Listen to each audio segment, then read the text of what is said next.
about CV writing and cover letters today. So if there's anyone who has any questions or anything like that, we'll try our best to get them answered, because it's so diverse that we could talk for hours, and we probably have, like, if you collect everything, we probably have. So this is really just a little, I suppose, an introduction to how we would perceive things, or how we might give advice, and it might differ as well, which is great, because it should not, everyone shouldn't be the same, in my opinion. I think like everyone has their own writing styles and stuff, but so that's what it is. And I don't know if there is people watching at the moment, and if there are, then yeah, let us know if there's anything that you catch, even in the replay, send it on to us.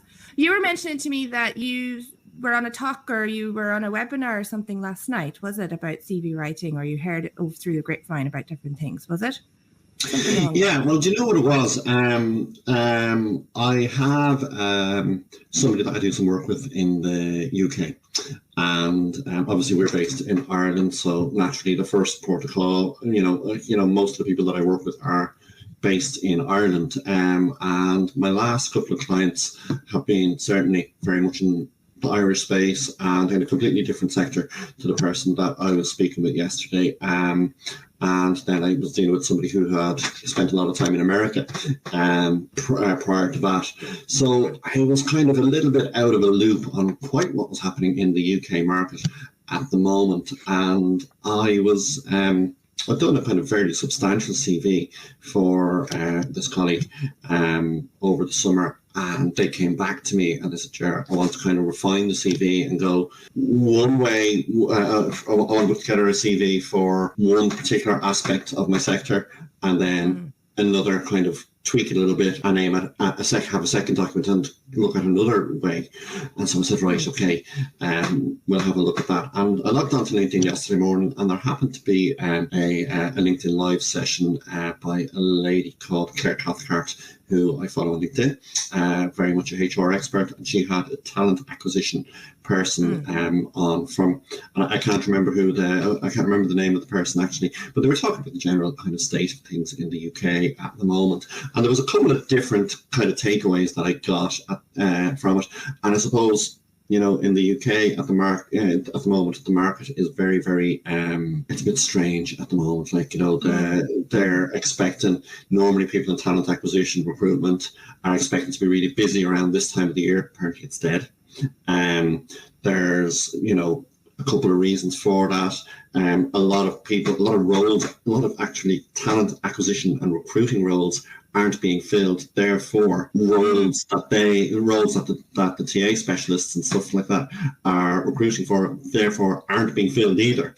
And then I suppose the other thing is they're looking at, there's a brand new government over there. There's some hard measures to be taken politically and economically there, and there's a lot, and they're probably keeping an eye on what's happening in America as well, like with the election there. So I suppose when it came to CV writing and the general kind of advice that was being given, one of the big takeaways that I had, I've written down somewhere, that there's more fixed term contracts on the market than that roles that would have been kind of previously permanent. Stop applying for everything that you see. And I suppose that would be a universal piece of advice, because if you go and you apply and you send out 100 applications, such is the way that the market is at the moment, that sometimes recruiters aren't going to even get to see all of those, see every single application that comes into them. And next thing you're getting you're getting a refusal, or you're getting what you think might be ghosted, or whatever the case may be. And it's not necessarily that you don't fulfill the criteria for the job. It's that the market is flooded with applicants at the moment. So be really specific.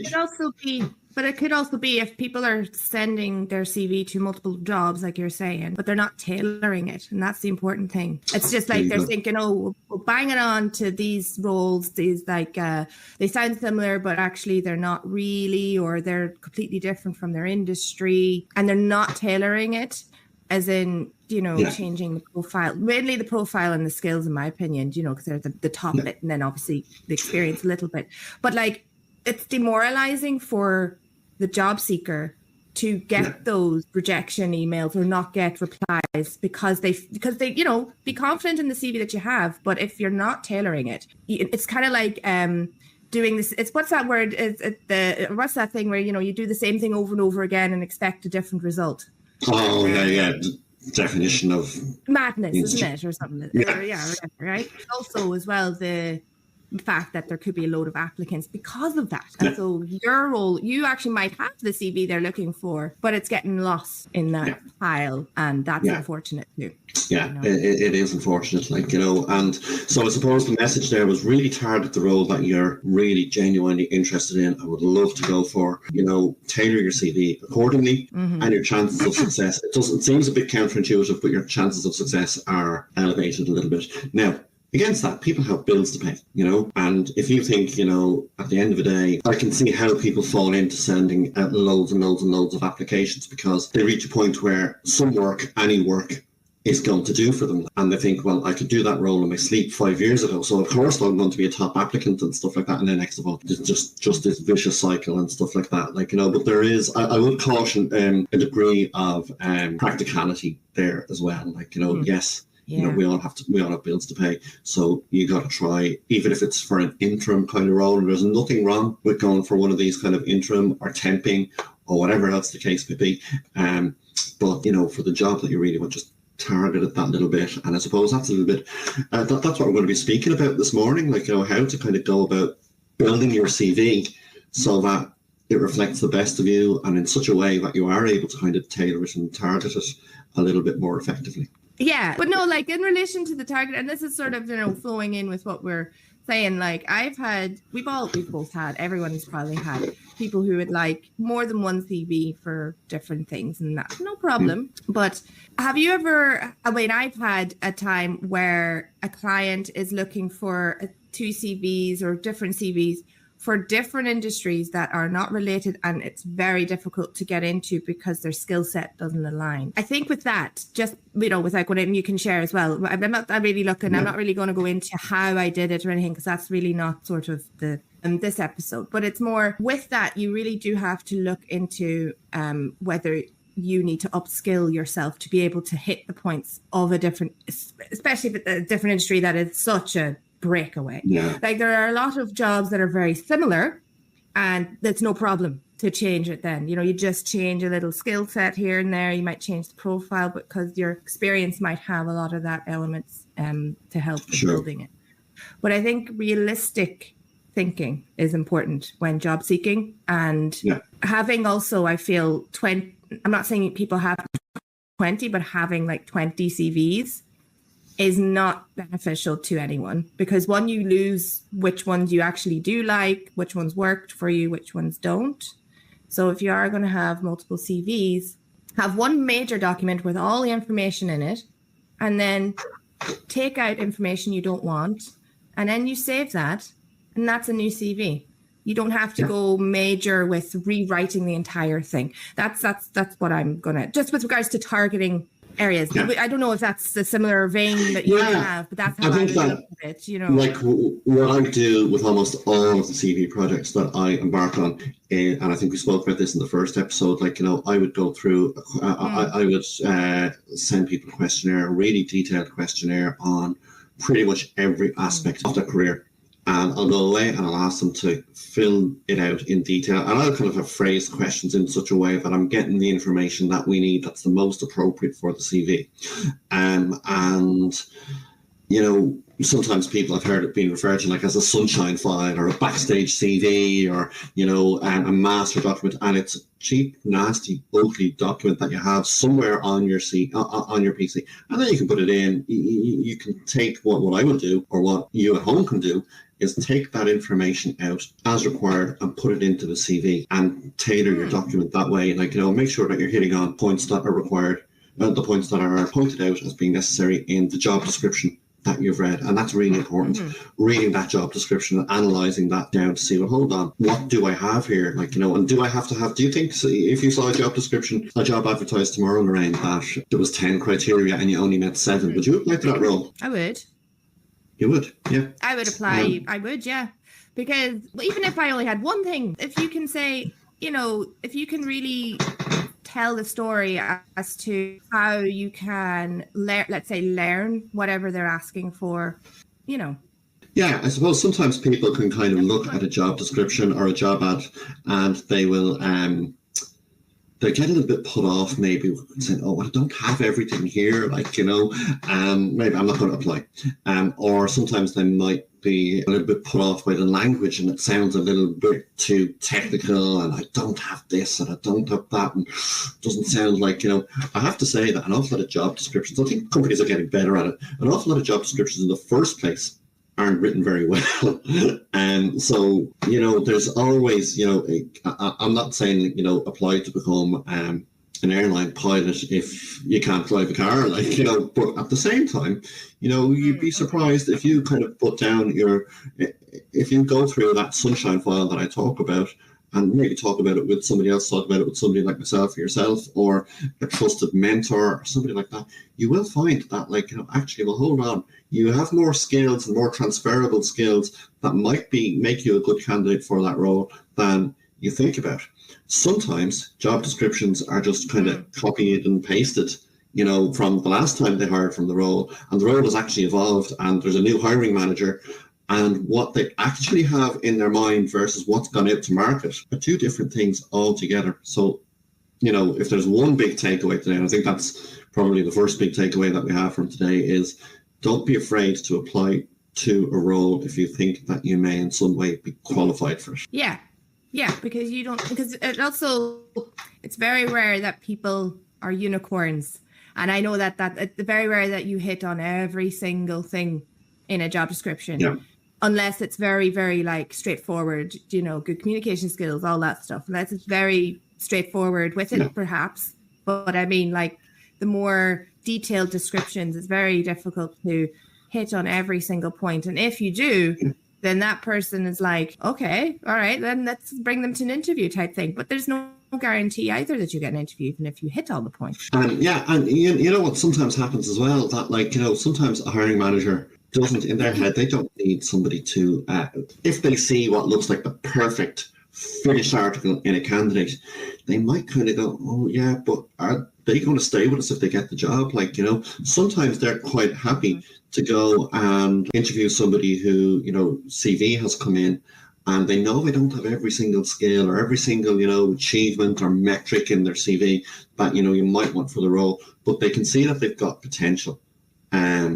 And they might go and they do a screening interview like we talked about last week on HireView or something like that, or a phone interview or a little bit of a chat. They might be very happy. I'm not saying that the person is going to get the job every single time, but they might be happy to kind of have somebody to come in that can learn and that they can develop. And sometimes, I work for the Guinness Storehouse. I work for the retail department at the Guinness Storehouse for 15 years of my 20 there. And sometimes I'd see people with CVs coming in from big name retailers, Marks and Spencer's or High Street name or whoever it was. And I was like, something, the first thing, the storehouse was a completely different environment, and the first thing that we sold was an experience, not actual physical product on the shelves.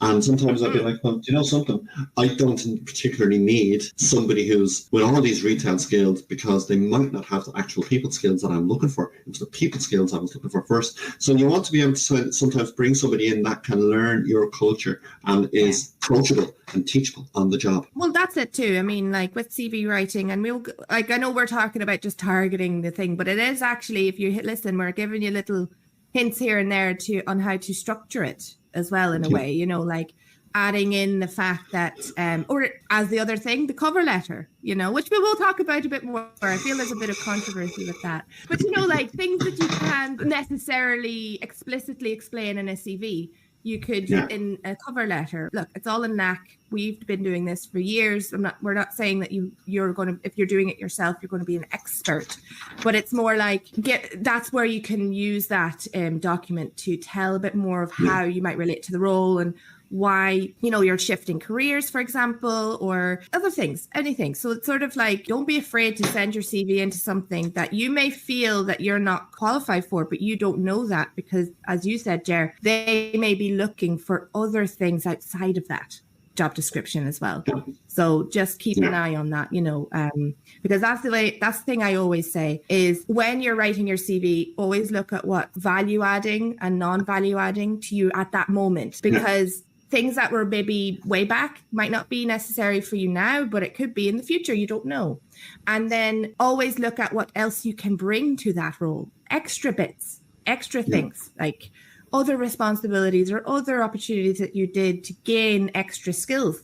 It may not relate to that job at all, but it actually shows them that you can take on, let's say, leadership type qualifications. You don't know. So that's sort of another way of looking at it. You know, don't look at your CV as what you think they want to see. Look at it what you want them to see of you. Exactly. You know, and you do hear an awful lot of people say, like, you know, and there's a lot of merit in it, that your CV is a marketing tool. It's not your document. It's for the company that you're applying to. And there's, you know, so much truth in that. And I would never lose sight of that completely. But at the end of the day, your CV is, I feel anyway, also your document, and it has to reflect you and the person that you are, because you could end up sitting in front of somebody in an interview with a CV that, we'll say in the worst case scenario, like, you know, you've written it completely tailored to the job, but you don't feel it in here. And I'm telling you, from all my years in interviewing, you will see somebody across the table very, very quickly. You'll feel that there's something not hanging through, you know. I don't know how to quantify that, and some interviewers are better at it than others, but, like, you know, if somebody isn't really able to stand over what's going on with them in their lives, it will come through. Yeah, you know, exactly. And just another thing on the CVs as well, like, that's sort of where, you know, content is and structure, but the thing in that as well is design. And me and Jer have actually contributed to the same article and might have different ideas on a design.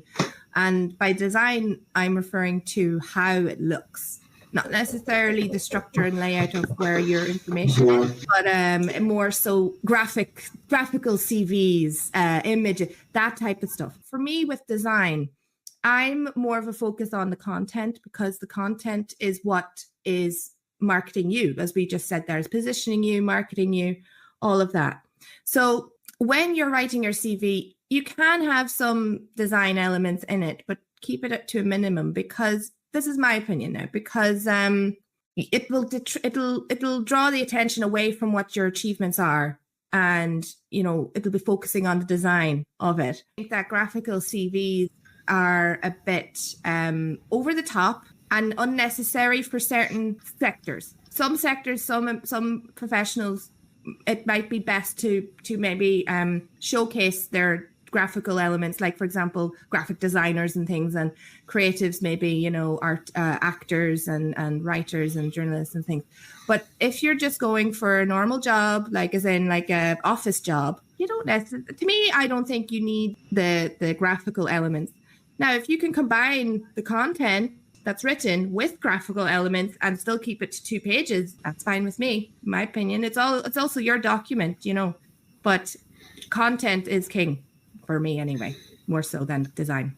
100%. On graphical CVs, I think, you know, the important thing, I concur with you there, Lorraine. You know, sometimes they can look great, you know, and I know people who might get these CVs, usually emails to them actually, and they'll go, oh, look at this person, like, you know, they're great or whatever else. The thing about the graphical CVs is that sometimes they can't be read by an ATS system, which is a big problem. And we've spoken about ATS systems before. They're not all created equally, and stuff like that. And even if they can be read by an ATS system, the other thing about it is you might be kind of saying, you know, these kind of bar chart things where you're rating yourself in terms of, like, you know, your flexibility or your, you know, PC skills or whatever else.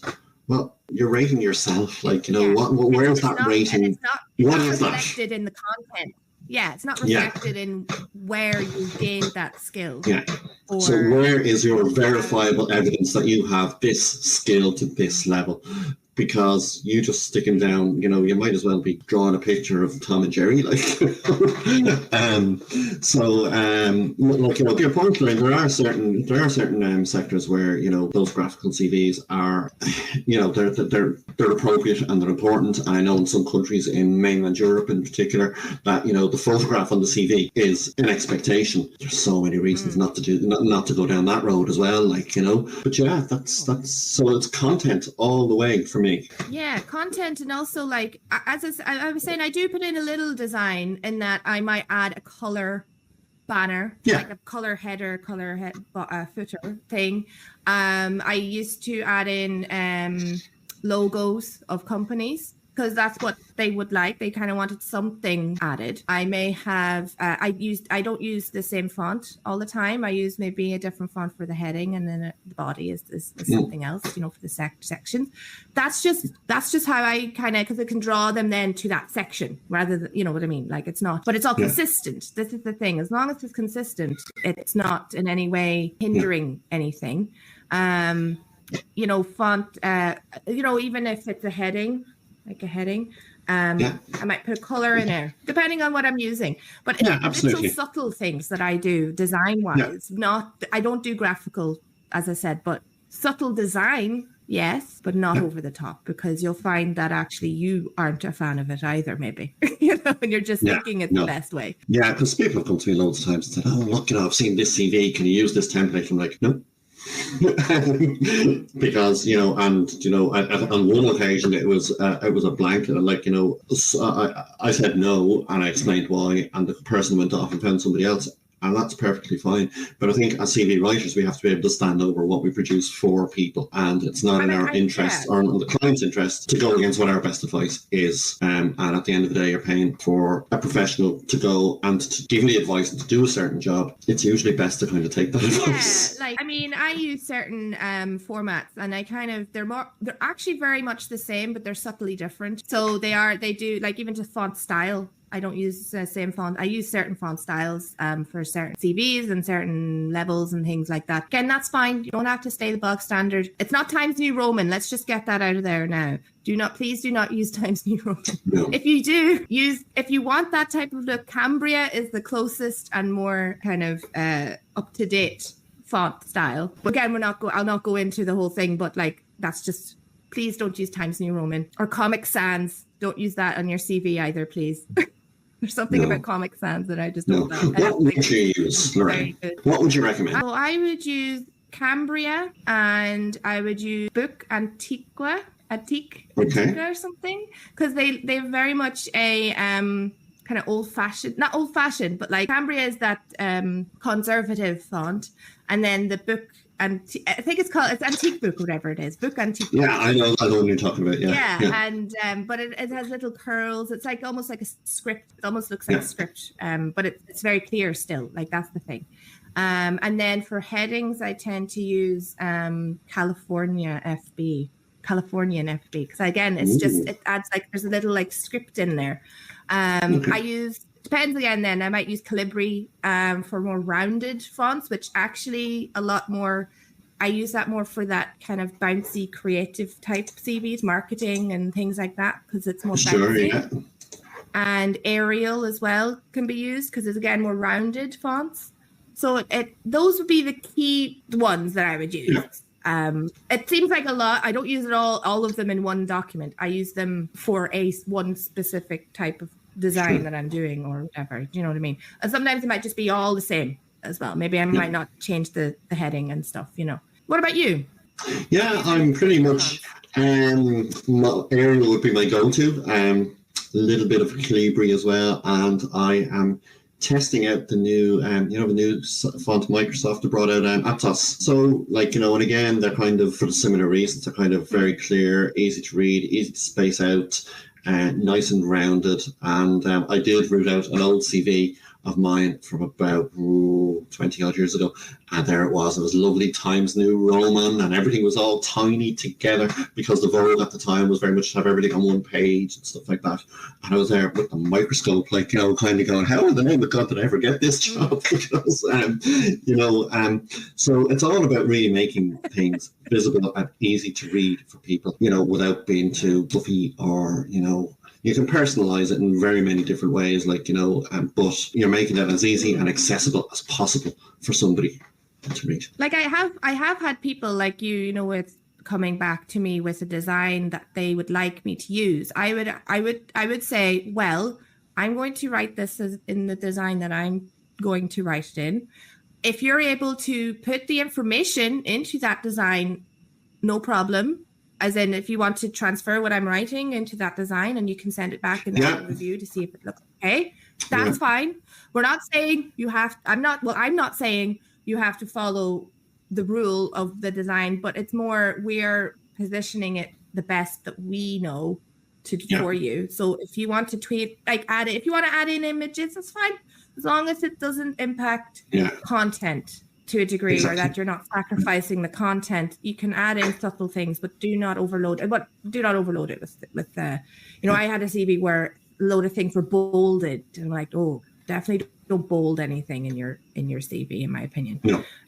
Not like in the body, not in the main body. No, headings obviously, but like, Sometimes I'm kind of experimenting with using a little bit of bold to just lead into a particular achievement in one particular section in the CV, just to kind of draw the eye to it, rather than kind of hit with a bullet point to make it kind of a little bit visually interesting, but not, you know, randomly throughout a document or whatever. Like, oh, Jesus, no. But there's little things. It's more, if you look at it and if you're looking at it and going, oh, that's sore in the eyes, then it's sore in the eyes to other people reading it as well. What's your opinion on a cover letter? I think cover letters are great. I think that whether or not they are needed for an application, you can always use information from a cover letter somewhere. Like let's say you're sending a application form. You can use it as, you know, the way sometimes they have application forms and they say anything additional to add to this application. That's a cover letter, but they don't want to say it's a cover letter. That's really what it is. Now, you don't have to go the whole, like, the letter bit, but they're so useful. For the sake of argument, they're going to take an opposite position to you for a moment. You like them too, don't you, though? I do, yeah. We don't read the cover letters. What's it? You're just giving me an extra document to read. You're wasting your time. It's generic. It's poorly written. It's nobody reads them. Why are you doing this? Yeah. Do you know what? I think what you said there about poorly written is the key. It has to be written in a way that positions you so that they want to read your CV. So it's not just, oh, here's, I wish to apply for this job. Here's my CV. It's more an opportunity to go, here's why I'm applying to this job. Here's why I feel I'm a good fit for the role. Here's some skill sets that I have put into practice, or achievements, because if you have experience that's on the second page, you can then go to the cover letter and bring that out to the forefront, so that then they're more, enticed to maybe read your CV. So I always say a cover letter is literally the document that encourages people to read your CV. If they don't request a cover letter, then they probably won't read it. But if they do, make sure it is written in a way that you're showing, this is how I applied, this is why I wanted applying, and also here's what else I can bring. Sure. Here's my CV. Yeah, exactly. Like, and to be honest with you, like, whenever I advertise for roles, I always ask for cover letters, because, I was actually interested in what people had to say for themselves. And number two, there was an element of writing involved in the roles that I would have been applying for, or I would have been advertising. Now, since that time, there's things like ChatGPT and all the rest of it have come on stream, like, and people can kind of fake them. So I suppose, for somebody who's an interviewer or assessing candidates, there is a writing element involved in the role. Perhaps it's something to build into an assessment, kind of like, in real time, kind of on the day or something like that. But, I think once somebody isn't overdoing it and isn't writing pages and pages and pages of stuff, simple, to the point. Sometimes a generic cover letter is one page. Sometimes a generic cover letter is fine, where you can take in and out competencies and stuff like that. Like, sometimes then what's called a disruptive cover letter, is great as well, where you can identify, well, what's the pain point of this organization, draw an example from your experience and lead with that, and straight away you've got somebody's attention. I think the last statistic I saw was about 26% of hiring managers read them, but those that do are much more favourably inclined to the candidates that have gone to time to put them in. People don't have time to read them, then you're kind of wondering why, if it's not asked for it, that's fine. If it's not asked to send a cover letter, okay, fine. But if it is, then read them. Yeah. If it is something, read them. But and also do not have them included with the CV. They're separate documents. Yeah, absolutely. Then what you're doing is you're making your 2-page CV a 3-page CV or document, and they're going to Nothing wrong with a 3-page CV, but when they open the CV, they want to see the CV. They want to see the cover letter and then the CV. So just keep that in mind. And we will touch on cover letters, I think, a bit more debate-wise, I feel like, like the good things, the bad things, how maybe to structure it, our approaches. We might have another episode about CVs.